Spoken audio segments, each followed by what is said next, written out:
j'ai rajouté quelques tables de façon à enrichir mon modèle. J'ai rajouté une table de commande. Mon client va passer une commande qui se transformera en facture lorsque la commande sera traitée. J'ai rajouté une table de produits et on va passer des commandes sur des produits. Je n'ai pas encore fait la relation. Dans la table commande, j'ai ajouté une date de commande et je pourrais ajouter également, par exemple, un statut. C'est une chose qu'on fait régulièrement. Le statut peut être d'un type numérique, par exemple. À ce moment-là, je vais peut-être faire une table de référence de statut, de façon à dire quel est l'identifiant du statut et quel est son sens. Mais je peux également, si je veux, créer un char, par exemple, qui va être un char. Je vais le mettre comme ceci. Je vais dire que ça va être un seul caractère. Et ce char 1, ceci je supprime, ce char 1 va pouvoir être un code que je vais utiliser en disant le statut c'est en traitement, je vais mettre peut-être T, etc. Je dis que ça va être non nul. Vous avez vu également, la date de commande, je lui ai mis une valeur par défaut qui est curDate avec des parenthèses.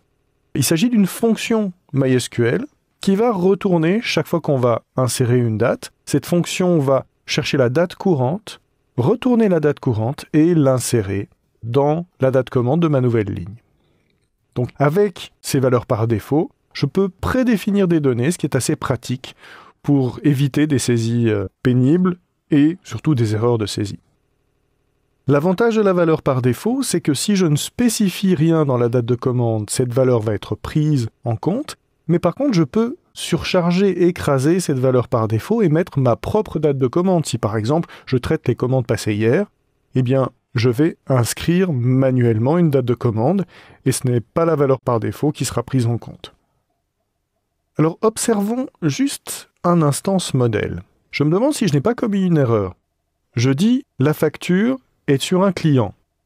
Et ensuite je dis la facture est également sur une commande.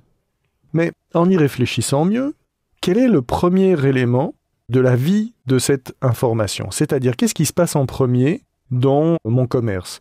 Eh bien, mon client va passer une commande. Et effectivement, si vous voyez ici, commande n'a pas d'identifiant de client. Pourtant, je devrais dire quel est le client qui a passé la commande. Pour l'instant, je dis quel est le client qui a fait la facture. Alors effectivement, il me manque quelque chose. Je vais rajouter une relation qui va être la commande, la foreign key, la clé étrangère, ça va être dans commande, puisque le client est la clé primaire, et dans commande, je vais remettre le client pour dire quel client a passé quelle commande. Et ensuite, comme ceci, pour dire voilà, j'ai de nouveau un client ID. Je vais modifier le nom de la colonne pour remettre client ID, et je vais dire que c'est non nul, tout va bien. Maintenant, j'ai un autre problème. Si j'y réfléchis toujours aussi bien, je fais une relation entre le client et la facture et entre le client et la commande. Mais je dis, la facture est aussi liée à la commande. Donc j'ai fait une relation en trop quelque part. Est-ce que j'ai besoin d'avoir le client ID à l'intérieur de la facture? Parce que le client passe une commande, je sais quel est le client qui a passé une commande, et ensuite, je crée une facture en indiquant que c'est une facture qui est liée à une commande. Donc finalement, je n'ai pas besoin d'indiquer le client ID ici. Je pourrais le faire, mais ça pose un léger problème.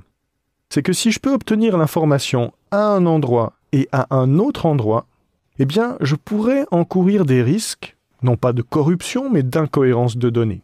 Imaginez quelqu'un manipule ces données, crée une commande avec votre application client qui gère la base de données, crée une commande sur le client Gilles Durand. Ensuite, un jour plus tard, la commande est honorée, on fait la facture, et la facture est modifiée pour être sur le client Nana Visitor, par exemple. Quand je vais ensuite relire les données, accéder aux données, je m'aperçois que la commande a été inscrite sur Gilles Durand, que la facture a été faite à Nana Visitor, et je n'y comprends plus rien. Il faut réfléchir à son modèle.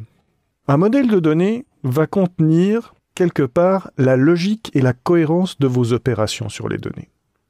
Si vous mettez des informations à différents endroits qui correspondent à la même logique, eh bien vous prenez le risque d'avoir des incohérences de relations.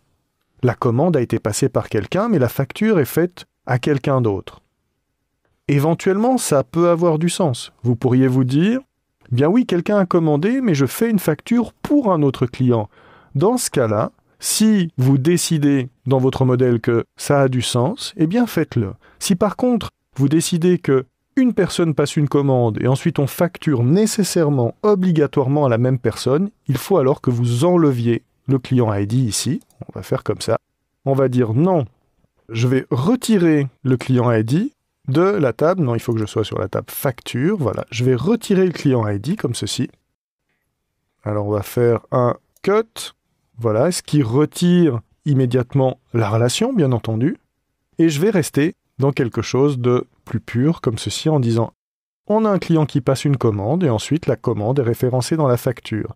Dans mes requêtes, je pourrais toujours retrouver qui on facture en passant par l'intermédiaire de la table commande.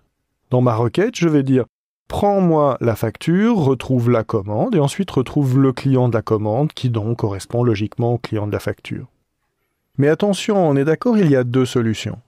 La facture est sur une commande et on ne peut facturer que la personne qui a passé la commande, ou bien quelqu'un va faire un cadeau. Il veut passer commande, c'est ce client qui a passé commande. La commande va être envoyée à un autre client, donc on va changer le client ID ici pour dire la commande doit être envoyée à un autre client, et on va facturer le client qui a passé la commande originellement, et on va garder ça dans l'information de la facture.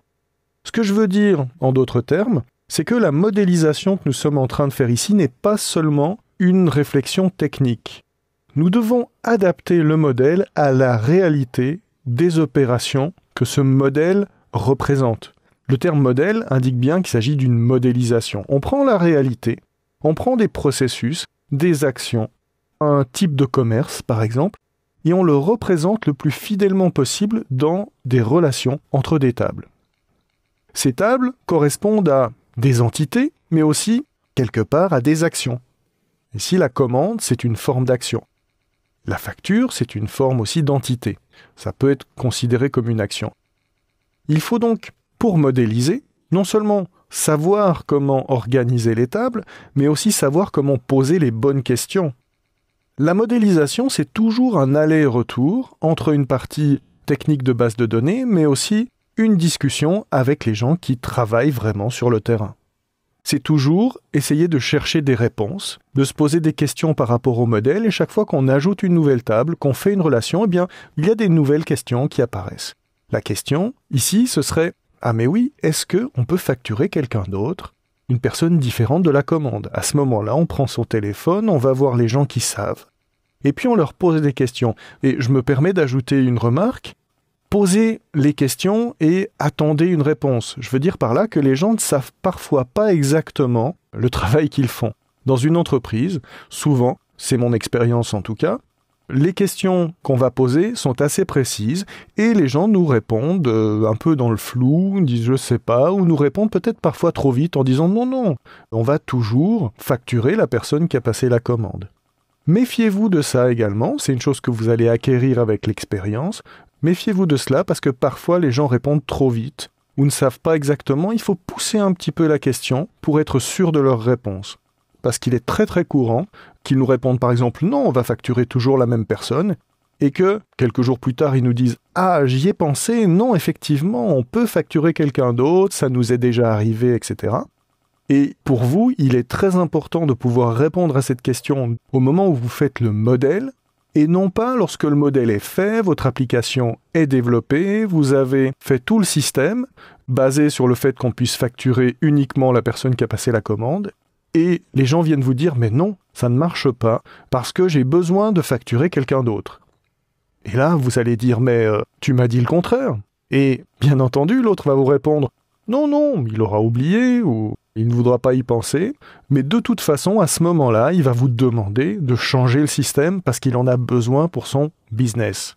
Et à ce moment-là, ça va être pour vous beaucoup plus difficile de tout redéfinir. Il faut essayer de le faire dès le départ, du mieux possible.